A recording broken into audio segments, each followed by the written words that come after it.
I'm angry at my writing disability because it makes it hard to write, read, communicate, do the internet, email, work. Today's world.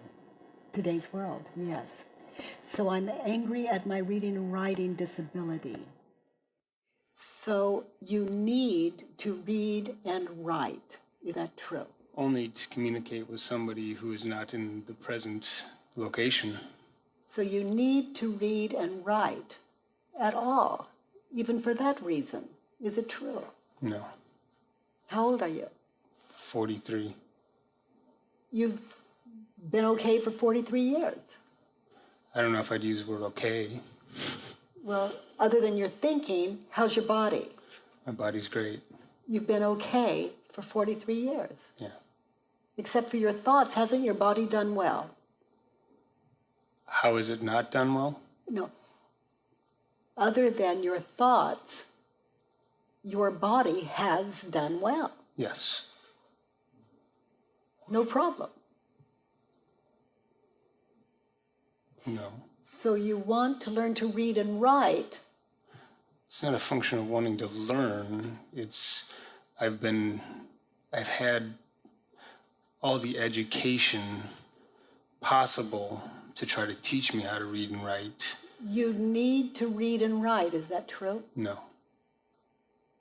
Good to know. Feel that. For 43 years, other than your thinking, you've done fine. Your boots match. I made them.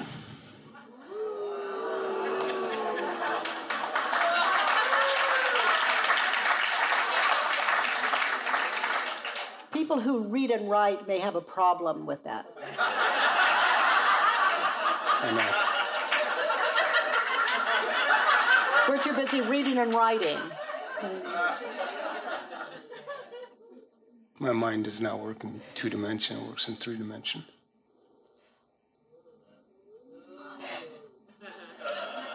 How do you react when you think the thought, I need to read and write, and you can't, you're dyslexic?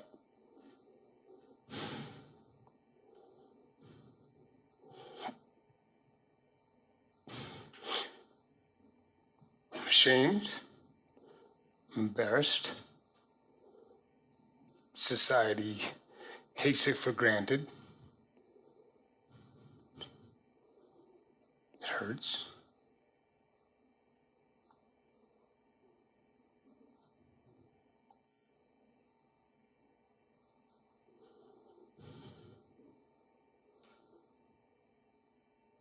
Give me a peaceful reason to believe that you need to read and write, or to read or write, or to write or read.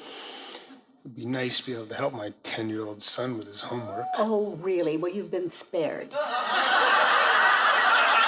right. It's like you're wishing for the nightmare. And it leaves him something very, very important. It leaves him responsible for what he learns. That way they really get it, too. That's not a peaceful reason. That one upsets you. Right. Brings you to tears. A peaceful reason to, say it again? Give me a peaceful reason to believe that you need to read and write.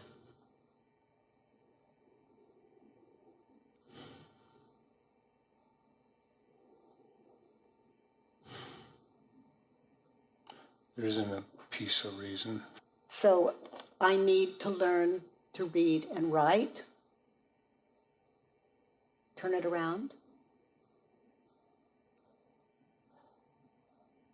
I don't need to learn to read and write any more than I'm already capable of doing to survive. Not at all. Welcome to the truth. Now give me 3 reasons why your life is better off because you don't read and write. I don't read a newspaper, so I don't have to listen to all that bullshit every day.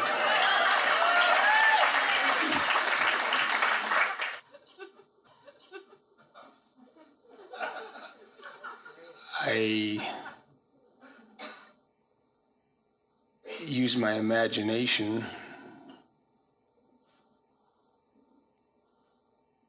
and my artistical skills for entertainment or pleasure. Is that 3? That's 2.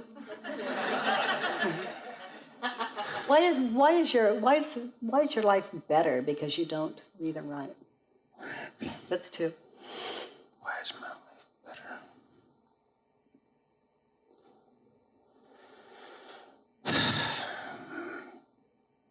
It frees up a lot of time. What's that? It frees up a lot of time. Yeah, it does. It allows me to not get involved in politics and all the day-to-day ongoings of life that stress people out, I guess. So yes, my life is better in that aspect because it's not something I need to do. I guess I can hire people that have that stress for me. I would drop the I guess. I can. We're not even that stressed. You can hire people to read and write for you, or you can just ask us. You asked Right. me, I said yes. Yeah, I've had people call me at my office to make an appointment. Your office? How do you have an office if you can't read and write?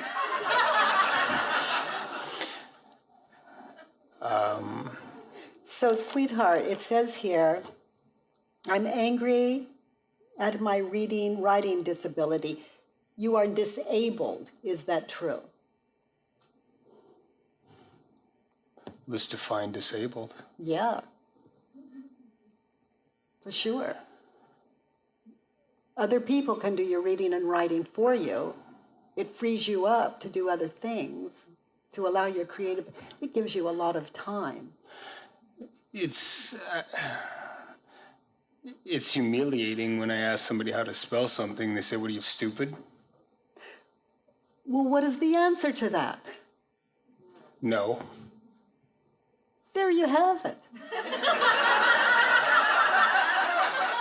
You have a problem with the word no? You have a problem with the truth? I'm beginning to like it much more.